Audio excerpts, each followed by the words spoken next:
नमस्कार दोस्तों, आज हम जिस कहानी पर लेकर आए हैं, जिस पर चर्चा करेंगे, वो है सद्बुद्धि। अगर हम इसको इंग्लिश में समझे, जिसको कहेंगे गुड सेंस।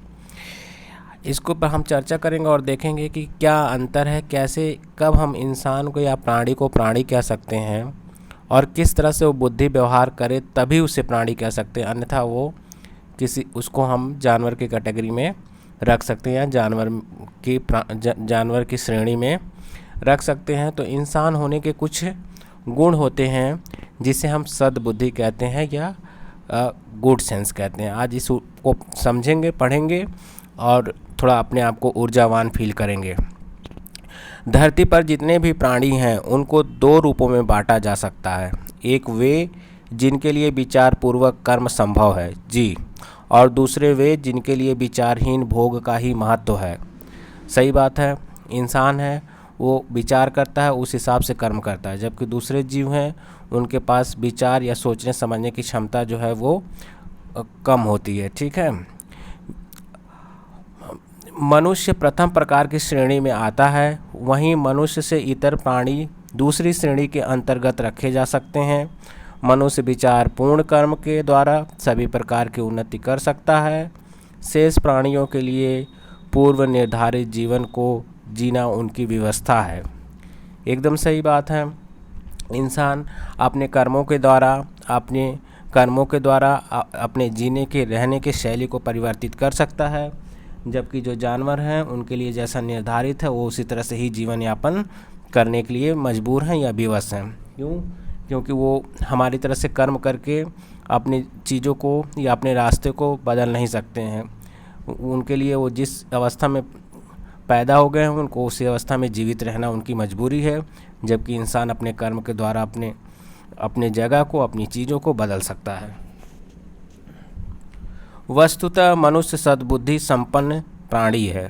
वह अपनी पारमार्थिक उन्नति के लिए आध्यात्मिक जीवन और उनके अनुरूप कर्म कर जीवन के उदात्त स्वरूप को प्राप्त कर सकता है।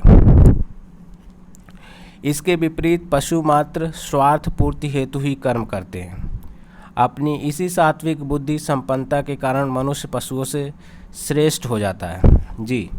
मनुष्य ज़रूरत के हिसाब से चीज़ें करता है, सोच समझ के करता है, जबकि जानवर जो है वो उनकी मजबूरी है, वो स्वार्थ में ही करते हैं।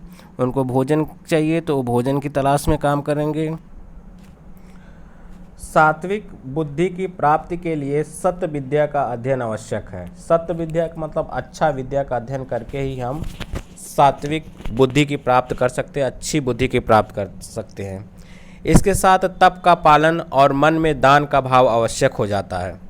तप मतलब परिश्रम करना और मन में अच्छे विचार हों, दूसरों की सहायता करना, दान का भाव होना जरूरी है। भर्तृहरि ने कहा है, जो व्यक्ति आत्मज्ञान से रहित होता है उसके हृदय में शील और प्रशंसनीय सद्गुण नहीं होते। जो व्यक्ति जिनके हृदय में शील मतलब जिनका हृदय कोमल नहीं होता है, उनके अंदर सत्गुण नहीं होते और जो धर्म का आचरण ना करके सदैव स्वार्थपूर्ण कर्म करते हैं। ऐसे व्यक्ति जो भी कर्म करते हैं उसके पीछे कोई न कोई स्वार्थ होता है। कर्म करने के पीछे स्वार्थ उनका छिपा रहता है। वास्तव में वे मनुष्य होकर भी पशु जैसे ही हैं। स्वार्थपूर्ण व्यक्ति जिनका आचरण स्वार्थी है वो मनुष्य होते हुए भी पशु के समान ही हैं। इस प्रकार जिनमें केवल उदर पूर्ति करने की भोग बुद्धि है, वे अपने जीवन में स्वयं अपना अथवा दूसरों का लौकिक या परलौकिक लाभ नहीं कर सकते। यदि हम पशुओं की दिनचर्या को देखें तो पाएंगे कि वे प्रातः काल से लेकर रात्रि तक मात्र स्वार्थपूर्ण में ही संलिप्त रहते हैं। इसका मतलब सिंपल सी बात है कि जो पशु हैं वो सुबह से लेकर शाम तक क्या करेंगे, खाना की तलाश करेंगे। उनका ज़रूरत है या जो भी काम करेंगे उसके पीछे स्वार्थ होगा, मानवता नहीं होगी। जबकि सच्चा मानव जो होगा वो हर काम स्वार्थ के लिए नहीं करेगा। ठीक है, वहीं मनुष्य के पास सद्बुद्धि रूपी एक ऐसी विशेष शक्ति है जो उसे विचारपूर्ण कर्म कर भोग से परे पारमार्थिक जीवन जीने के योग्य बनाती है। पारमार्थिक अच्छा जीवन जीने के लिए योग्य बनाती है वो क्या बनाती है? सद्बुद्धि। अच्छी जो बुद्धि है वो मनुष्य को शक्ति देती है कि वो एक अच्छा इंसान बने, अच्छा कर्म करे।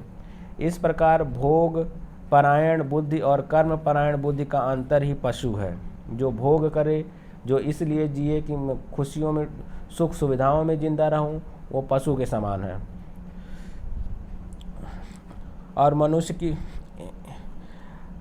और मनुष्य का वास्तविक अंतर है। इस सद्बुद्धि से ही हम शुभ कर्म कर परमार्थ की प्राप्ति कर सकते हैं। परमार्थ की प्राप्ति कैसे? अच्छी बुद्धि के द्वारा ही हम परमार्थ की प्राप्ति कर सकते हैं। अपनी जीवन यात्रा में यही हमारा ध्येय मंत्र होना चाहिए। हाँ दोस्तों, हमारा ये मंत्र यही होना चाहिए कि जो भी कर्म करें हम वो अच्छे के लिए करें, उसके पीछे स्वार्थ ना हो बल्कि मानव कल्याण की भावना हो। और जो है स्वार्थ के लिए जो काम कर्म करते हैं वो पशु के समान होते हैं। तो ये बातें ध्यान है। आज की यही कहानी थी जिसको हमने सुना, समझा और सद्बुद्धि के बारे में या अच्छे बुद्धि का होना ज़रूरी क्यों होता है। ठीक है, इसी के साथ कहानी को ख़त्म करते हैं। धन्यवाद सुनने के लिए।